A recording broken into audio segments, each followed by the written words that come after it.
Welcome to the Swishlist podcast, where we talk all things basketball. Hosted by two brothers, Moses and Roman. Let's get into it.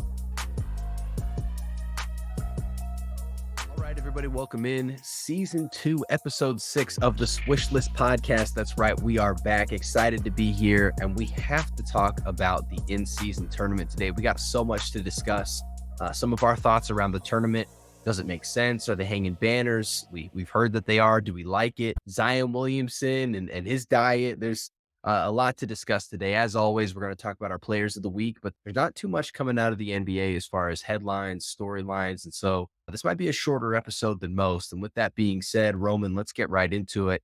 We have to start by talking about the in-season tournament. I can't lie to you. It almost feels weird that there's still basketball to watch, given the celebration, right? Like, you see the confetti and they're popping champagne bottles. LeBron has the assist of the night, throwing the hat to AD. It's weird that we still have games.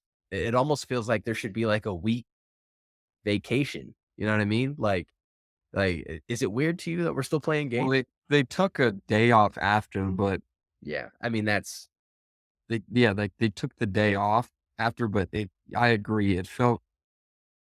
That ceremony felt very similar to what we see, at end of the finals. We got the champion, we got our finals MVP, and then we see videos of them, having their champagne in yeah. the back, all that kind of stuff. So They're interviewing everybody. exactly, yeah, just like that, championship hat, all that kind of stuff. I like the in-season tournament. Is the timing just was is a little bit weird, like the end date. You know what I'm saying? Like, Okay. I don't like the middle of December ending. I felt like they could have extended it maybe a little bit, because now we kind of get into that. We're 20 games in, teams kind of start to coast. We have our top teams who are going to perform good. Bottom teams don't perform well. And again, I think it gets a little bit boring for people. So I think they maybe could have extended this a little bit more. I'm not sure what that would have looked like or why the timing is the way it is, but I think they could have extended it a little bit longer just to keep people in the loop and focused more on in-season tournament, because I think it captured a lot of people. Okay. I've got an idea for you. What if you ran the in-season tournament and the championship game was played the night of Christmas Day? I like that. That would be huge, right? So you go like marquee games for everybody, and then you hit that final game is the in-season tournament championship game. That would be really cool, especially because by then teams have played how many more? At least eight or nine more games at that point. So we're getting close to almost mid-season. Once we hit the 41 game mark towards middle of the season. So if we get closer to like that, or even 30, but if we're getting closer to 35, 40 games, it's like middle of the season, teams are starting to ramp it up. Like, hey, we can't lose games anymore. Yeah. Whereas beginning of the season, you can take some games off and people aren't watching as much. It's not as serious, but I like that idea of extending it to Christmas. So maybe they need to take a listen. I don't know what it is, but I love the end-season tournament. But, let's get some tweaks going. Let's extend it a little bit more. Yeah, I agree with you. I think if you can end at Christmas Day and you can, because the NBA doesn't want to give up their television revenue on Christmas Day, right? That everybody's watching all the commercials, and that's a big deal for them. So they don't want to lose market share there. But if you could queue that up, I think it'd be great. Obviously, if schedules don't work and that doesn't make sense, an alternative would be you probably have to do something similar to what Amazon does, right? Amazon created Amazon Prime Day. That wasn't something that existed before. They just decided that was a holiday. Or the NBA made a major focus this year in pushing the in-season tournament. What they could do next year is they could actually build up a championship day, right? They could really create a lot of hype around it and make it something, right? They make it an event. You got to find a way to make December 5th matter. And if you can hype up that day and build that up, that's probably one of a few things that would take the in-season tournament another step higher. So I think it'd be great. Of course, tournament MVP was LeBron James. They don't base it off of just that championship game, which I think is smart. Look, man, nobody loves making money like rich people. Nobody loves making money like rich people. He let us know after he beat the Pelicans that he was excited to get that bag. That's chump change for a man like LeBron James. So that's big time money for the guys on the bench. LeBron turned back the clock. It was like getting to see playoff LeBron in the month of December, which is was just something that we don't get to experience. And given LeBron's age and the trajectory that the Lakers normally are on and the roller coaster that they ride, this might be the best LeBron that we'll get to see over the next few years. And so I was incredibly impressed. It sparked a debate between Kevin Garnett and Paul Pierce about whether or not LeBron is a top 5 player in this league. Roman, when you're looking at the landscape of the league right now, we're talking start of the season to today. Is LeBron James a top 5 player? We're going with that. No, but in terms of presence, yes, LeBron is a top 5 player in the league, especially when he wants to matter. You can make an argument for top 3. I mean, we know the plus minus this guy has when he's on the floor, not on the floor. I mean, you can't argue it. And when LeBron is putting in effort, he can't be stopped on the offensive end. He's one of the smartest defenders. He can guard 1 through 5. So I'm saying, yeah, top 5. Yeah, I think that it comes down to stretches, right? Up to this point, he's missed 1 game in the season. He prioritized winning this tournament. And that's what we want to see from LeBron James, right? We want to talk about competitive edge and Yeah. fire and desire and will to win. And what would MJ do and what would Kobe do? They'd go out there and they'd want to win the tournament just to say that they won it. And this is truthfully something that no one's going to be able to take from LeBron James. No, it doesn't count as a championship. This isn't his 5th ring. This isn't his fourth 4.5. He's not a 4.5, but he also is the first winner. He, you could also make the argument that they might name this trophy after LeBron, where they've named so many others after other players. This might become the LeBron James trophy. So I think this is cool. And I think this also is an opportunity for some people to put some respect on LeBron James's name as far as showing up and wanting to win some games. And uh, he looked a lot like that last year in Cleveland LeBron to me versus the last couple years of Laker LeBron. He was driving the basketball. He was playing, above the rim. He took the challenge defensively, took 3 charges in a game, like in half. I mean, he really came out and said, I'm the greatest year, insert here, player that we've ever seen. And I'm going to go win this championship and nobody can take it away from me. So he was set up for failure as far as narratives are concerned. The Kobe fans and the MJ fans, the LeBron haters are going to say, of course, this is LeBron chasing things that don't matter. He's never going to win another ring. He's never going to become MJ. If he would have lost, it would have been another championship that LeBron loses. So the narrative was he was never going to win the narrative battle. Yeah. But you know what? He can stuff his ears with $500,000. And that's something that anybody on Twitter will not be able to do. So very impressed by LeBron James. Another player who had a massive game was Anthony Davis. I don't know what to do with this guy, man. I don't know what to do with this guy.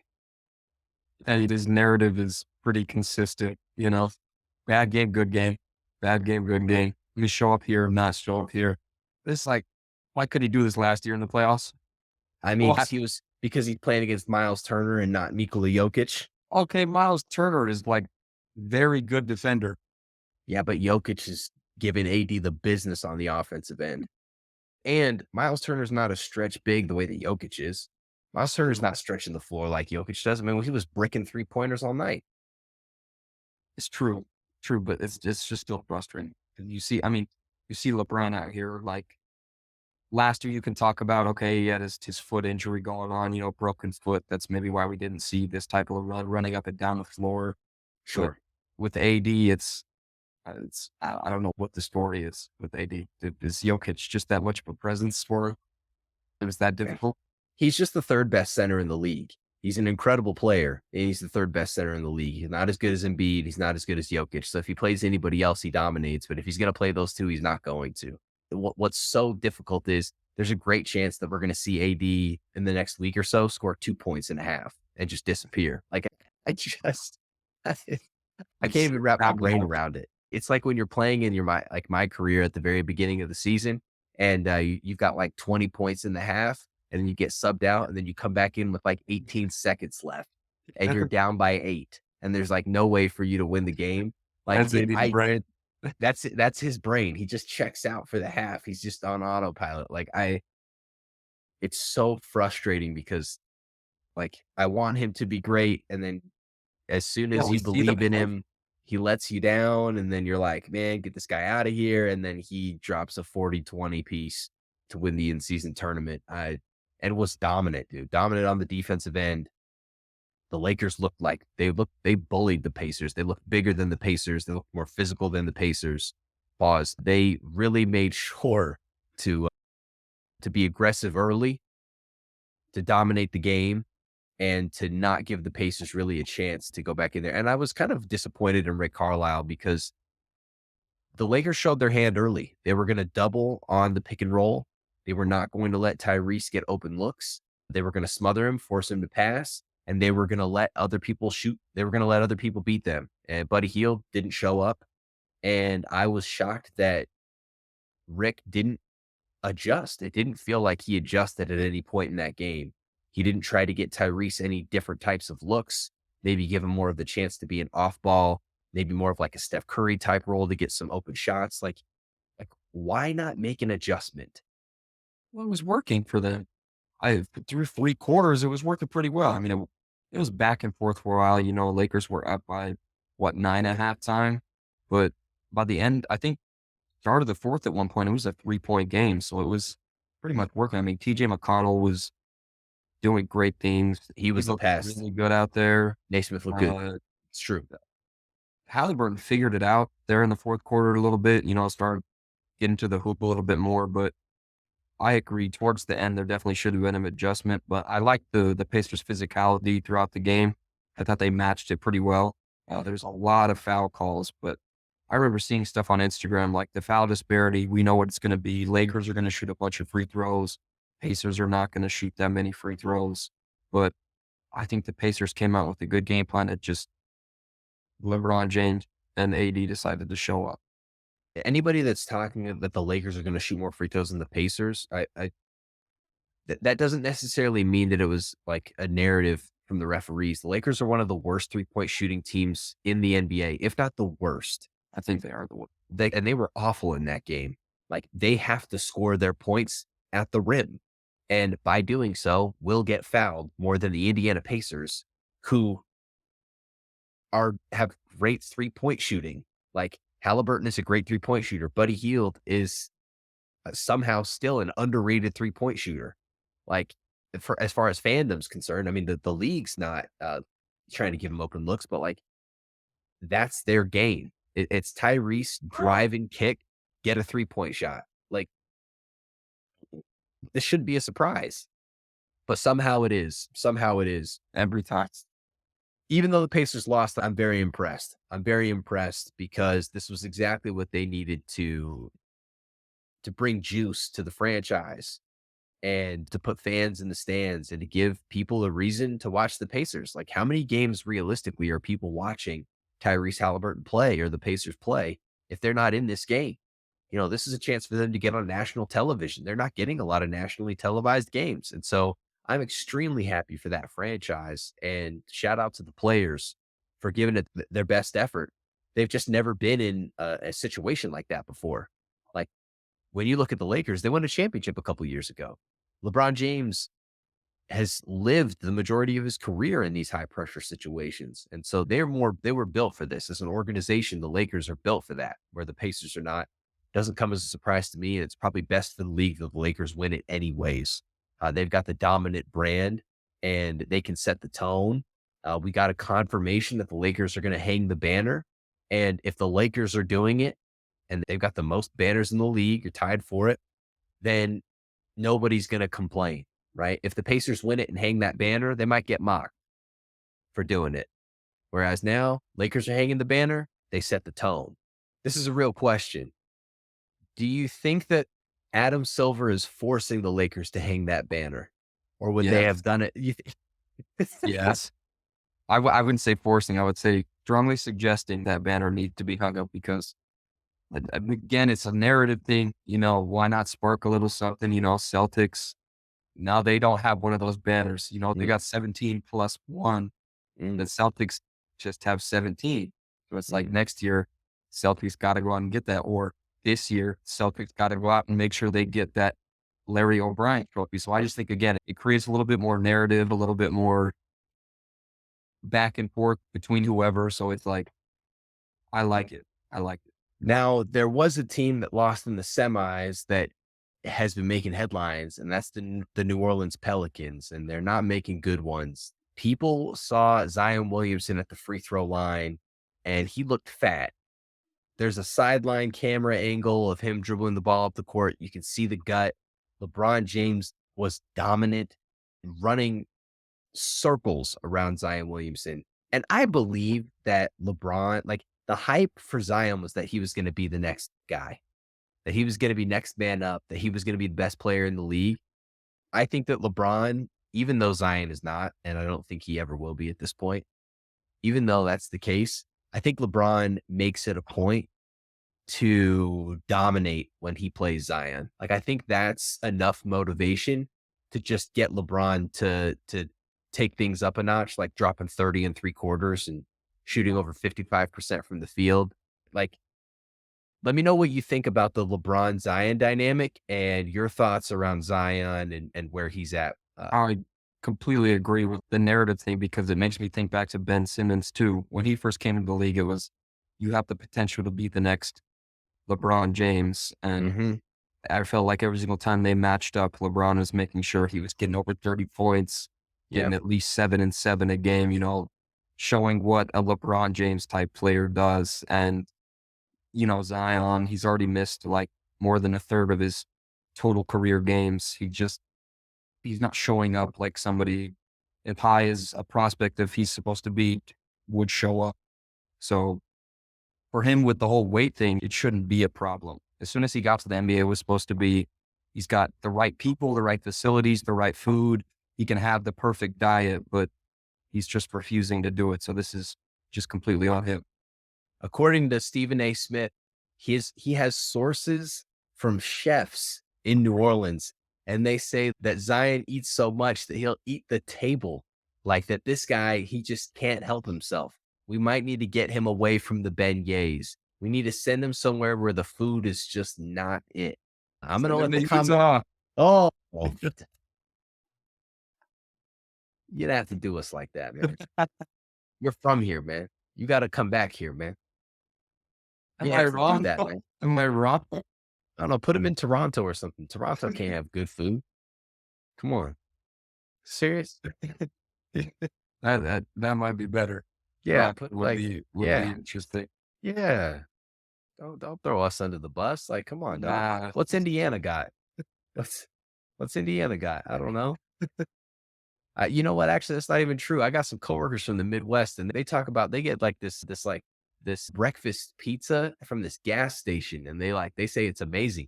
You're buying food from the gas station, then your food's food, not good. food from the gas I'm gonna station. tell you right now. I don't. They're like, no, this isn't. I'm like, it doesn't matter. You lost me at gas, because that just ain't it. So maybe he needs to go to a place like Indiana. No, Zion's a mess, dude. This is a guy that's got a lot of talent and is not willing to put in the work.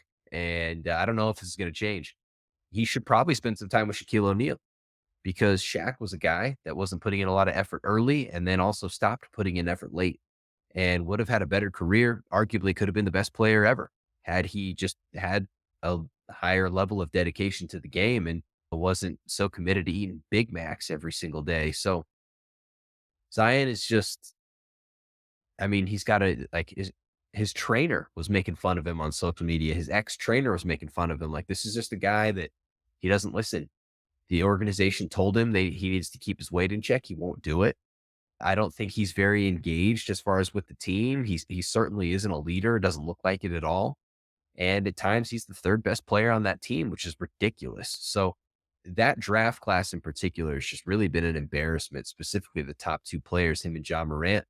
And it wouldn't surprise me if we see Zion just continue to fall as far as in terms of his career. and then a couple injuries, and he's a bench guy. Put It's up really great sad. numbers, but less and less games every year. Yes. Yes. Yeah. Eat the table is wild. I don't even know how you get a source that says something like that. Well, you talk ginormous, so Yeah, dude. He's probably pretty on 400 right par. now. Now, talking about a guy that has not seen the court this season, Bradley Beal, eyeing a debut here in the next few games is what we're hearing. First time he'll step on the floor, right? There was a lot of hype about this big three, and we just haven't gotten to see it. Roman, how long is it gonna take for this to work? Are we gonna see something similar to what we're looking at with the Clippers, or is this gonna be a hit? Like they're just gonna immediately take off? I'd say it's a pretty average start for them. Probably, win 2, lose 2, win 4, lose 3. Pretty steady for them, seeing as how the Suns have almost a new lineup besides their core guys that came back. Hmm. So I'd say it's going to be a pretty slow start, but again, this isn't the type of team you would want to get matched up with in the playoffs. Kevin Durant and Devin Booker, plus the new piece in Bradley Beal. It's a dangerous team, but a team that doesn't have a lot of chemistry. So it's going to be probably a rough start. I wouldn't say as bad as the Clippers. 'Cause, I mean, Okay. it's Kevin Durant. He's having one of his most efficient seasons ever. Like, they're going to win games. So not a start like that. It's going to be a slower start than probably what people are expecting, especially with the coverage that the Suns are going to get. One of the great things about Kevin Durant is he's a player he's not a ball dominant player. He doesn't need to have the ball in his hands for 20 seconds of the shot clock to be able to get his numbers. Like, especially when he played in Golden State, he really proved that he's locked in the entire game. And as soon as he gets the ball and it's time to score, he gets it done. And so he's a perfect fit for situations like these. Devin Booker does need to have the ball a little bit more. What makes me nervous is the fact that Bradley Beal is going to be playing out of position. I do think that part is going to take some time to develop. It wouldn't surprise me if maybe you see an increase in turnovers as they're trying to kind of work through some of this as the season has already started. But what I'm looking at specifically in terms of the Phoenix Suns is how many games do they actually get to play together? And the biggest reason why is because we've seen big threes in the past with that on paper should win a championship or at least rival to do so. And they don't. And one of the main reasons why is they just didn't get a lot of games. Kevin Durant hasn't exactly been healthy. Devin Booker at times has been nicked already this season. And with Bradley Beal missing every single game, I'm specifically looking at the health of these three players because if they can string together, a 30, if they can get 40, 45 games together, 30 minimum, I think that they'll have enough chemistry to do some real damage in the playoffs. But if this is a team that by the end of the season has played 20 games together because of ticky tack injuries or resting players, I think there's going to be issues. I think there's going to be issues come playoff time. Very similar to some of the recent big threes, these recent combinations. And we might have a who takes the last shot kind of situation as well come playoff time. So I want this team to work because it's good for basketball.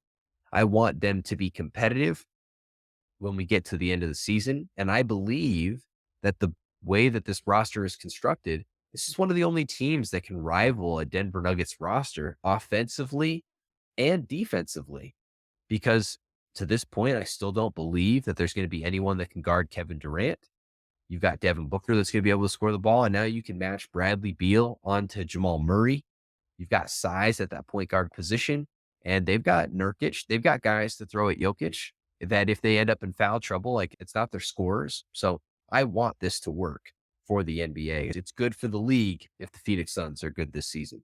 West looks good, so playoffs could be interesting. Well, there's also a couple teams that are pretty bad in the West. The Spurs are one of them, but the second we're actually going to be talking about is the Memphis Grizzlies. John Morant is looking to come back here very soon. He's going to finish out his suspension and he will be on the basketball court. But he's not walking into the same situation he has in years prior. At times when John Morant's been gone, Memphis has even had a better record than when he's been on the floor. This isn't one of those times. They're absolutely atrocious. They've been bad this season, really bad. Marcus Smart's been losing his mind at the players. It's a disaster. This is what John Morant's walking back into. Given everything that's been said about him and his leadership, his decision making off the floor. What can we expect to see from the Memphis Grizzlies? Immediate impact. I'm expecting a turnaround from them. It's Ja. He's as much as he's gone through, he's a dog on the court. This is what he does. I think it's the perfect time for him to show what he's about. He really is about hooping, and we know what this guy can do on the court. Just one of the best talents that we've seen, and very entertaining. I think him and Jared Jackson Jr. along with Marcus Smart now, it should be special. And Desmond Bain has been performing super well too. So Ja comes back and puts up the numbers that he always does. There's no reason this team shouldn't start winning more games. Is there anything that we should be expecting from this team, given how poorly they've started? What's the expectation for Memphis this year? Is it to get through the season with no drama? Is it just to make the playoffs? Like, what are we actually looking for? It's based around Ja, so it's got to be just staying out of that narrative. Obviously, they're expected to make the playoffs. That's what they do. I mean, yeah, they were a first round exit last year, but that this is a playoff potential team, no doubt, even with the bad start. So I would say stay out of the drama, but that this team needs to be in the playoffs. Yeah, I've got low expectations for Memphis. I think what we're seeing is the emotional toll that John Morant's kind of put on the franchise. Sure, they've lost some players, but a lot of the core guys are still here. And I think that just all this stuff is finally catching up to them. Like, and a couple years ago, they were big talkers, fine in the West and this, that, and the other. And it's just a mess. It's a mess. And a lot of this is on them. And so I'm not going to say that I want them to be terrible because that's not the case. But as far as resetting expectations, it might honestly just be, hey, get through a season, keep your head down in terms of like off the court, and let's just get back to playing basketball. Let's move to our player of the week, Roman. Segment we've done every single week this season. We're going to keep it going now. Who has impressed you most this week? My player of the week is Joel Embiid. It may not be a big surprise to a bunch of people, but the man has been putting up incredible numbers. Pretty sure over his last 6 or 7 games, he's been putting up close to 40 points a game, no less than 30 points, averaging 11 boards and seven assists in these games as well. The 76ers are up, and he's the reason. For a long time, there was talk about the Tyrese Maxey. He had a 50-point game as well. He was their scorer for a minute, but their former MVP has been showing up this week, and I think it should be noted. He already is a big name, but he's putting up incredible numbers for one of the best teams, and I think it should be noted. What's so interesting is he's been this dominant, and nobody's really talking about Embiid. Like, they're just not the headline that they used to be, right? There was a lot of drama. Are they going to trade Harden or not? They move Harden. Are they better without him, or are they worse? Once all that died down, you're really not hearing anything about the Sixers. I mean, they blew out. Who was it? Just like last night. I think they won a game by something like 50 or 60 Yeah. points. Like, it was just an absolute blowout. But so they're playing well. Embiid's playing well, but ever since he won that MVP, it's almost like he's fallen under the radar. And that's probably a good spot for the Sixers to be. He's a great choice. My choice is going to be LeBron James. I know LeBron, but he deserves it. He won in-season tournament MVP. Listen to these numbers, right? We all know his age. It's been a story that's been talked about for years. He averaged 26.4 points, 8 rebounds, and 7.6 assists while shooting 56.8% from the field. How about that That's three insane. points? What was the 3-point percentage? So he averaged 3.3 3-pointers made a game and shot 62.5%. Okay. 62.5%. I mean, that is just insane. He had a 30-point 3-quarter game, could have gone for 40 if he wanted it. He just was dominant. He was dominant. He showed up in the biggest games. When the Phoenix game, he iced the game multiple times, like put teams away. There's a clip of him telling Darvin Ham, like, I got this. I'm about to do what I do. Just the clutch factor was there. So many people aren't going to give him credit, but he really does deserve it. LeBron James, by far, the player of the week, in my opinion. Uh, Given these numbers he's putting up, an incredible performance after incredible performance for him, easily the choice for me. His son also made his debut this week playing at USC, which is extremely significant given the cardiac arrest he had, what I believe 4 months ago. Just to see him get back on the court to score the ball and get some solid minutes, I think it's very inspiring and impressive. I don't know what the expectations are for Bronny, and this isn't the time to set them. We're just happy that this is a man that's healthy enough to be able to play basketball again, and just wanted to make sure to take some time to give him a shout out. Shout out Brownie. Shout out the chase down block. Oh yeah, Nice. had He a hit a signature nice block. three. He played great defense. I mean, he was in the game during crunch time. The game went to overtime. They ended up losing, but he played good minutes, especially for his first game back. And yeah, he looked like he belonged out there. So shout out to Bronny.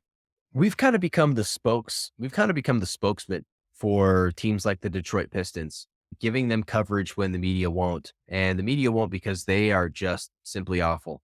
And that stretch has continued. They've now lost 20 straight games. And I saw a stat that was just so bad. Roman, the Detroit Pistons have won less than 10 games in the year 2023. Not the season, the year. From January to From January to now, they have won less than 10 games. Like, are they a cursed franchise? Is there something in the water? Did the Monstars come and just like what is going on? It's really sad. I just want to share that as their stat of the week. Pistons haven't won 10 games at all in the calendar year. shout Now, out Chris. yeah, shout out Pistons. I do have one thing I want to ask you, and I want to preface this by saying I don't want to hear like Steph Curry's shooting, right? Giannis' athleticism. I want to get more granular into this. Roman, if you could add one player's move to your game, current player, what move would it be and why? Mm, It's a good question. It's a really good question. And for the audience, Roman had what I think his season high in scoring last game. The three ball is still there at a high clip as far We're as up, we're up to 75% on the he's season. shooting 75% from the 3-point line on the season. The guy Again, just it's not can't a miss. crazy amount of attempts, but you know, it's He had a transition three last game, a little shifty layup. So he's been balling. So I need to know if you could add one move to your bag from any player, what's the move? just a single move. Just a single move. Mm, You can expand it to like a move set or slash ability, like You know, I don't know if you've seen it, but that Jordan Poole half spin. Have you seen his little half spin that he does? of all the choices. Also, that's the team that got just destroyed by the Sixers. It was the Wizards. You're gonna take a Jordan Poole move? Okay. This is a good thing though. You're surprised. You didn't want me to choose somebody like a Steph Curry, like a LeBron James. I just said don't take Steph. Just don't be like, I want Steph's Exactly. It's not three-point one of those shooting. picks. So I'm taking Jordan Poole. His half spin is nice. It works. No, his So half spin. I want you to look up that move. I've seen the move. Would you want me to watch it Okay. right now? Jeez. Of course I've seen the move. It's a good move. Yeah, that little half spin. That'd probably be my pick. What an interesting choice. Roman never ceases That's what we're to here for. surprise. I'm not going to say he never ceases to amaze. He never ceases to surprise. That's about as positive as I can be for this man. I mean, I'm thinking about when he made his perfect big man. It's just for someone who knows so much basketball, it's just to Jordan Poole. Golly. For The man me, has one bad year, and you want to dog on him. That not even a bad year, a bad start to a new team. Give him some time, Moses. Give him some time. I think we've seen enough. No, I no, think we we've seen haven't. enough. It's the I Wizards. think I Turn the franchise we've around. seen enough. If I could add one move, I got to think about like realistically where my game is at this point in my life and what it would look like moving forward. I think give me Paul George. It's not even like one thing in particular. Just I want to be as smooth. I want my game to be as smooth as Paul George. That's not unique, Moses. That is not unique. I don't. I That's just not that's good enough. all right. Fine. So Everybody wants that. I mean, yeah, because it's nice. Okay. I All right. guess it could work. It's no Steph Curry. I want Chris Paul's little throw out mid range shot. That's what I want. That the Yeah. pick, Yeah. I the mid hate who range you're. throw out. I just I can't want that. stand these people you're choosing. I Chris want Paul. that. Yeah, but with anything from Chris Paul, you're gonna get his I don't dirty get his play injuries. too. I Yeah, don't get no, his injuries not or the dirty injuries. plays. You become a dirty player. Yeah, No. yeah, I just get the mid range shot. yeah. I Dirty come off the player. pick, throw it 10 feet out, go grab it, or TJ McConnell's mid range.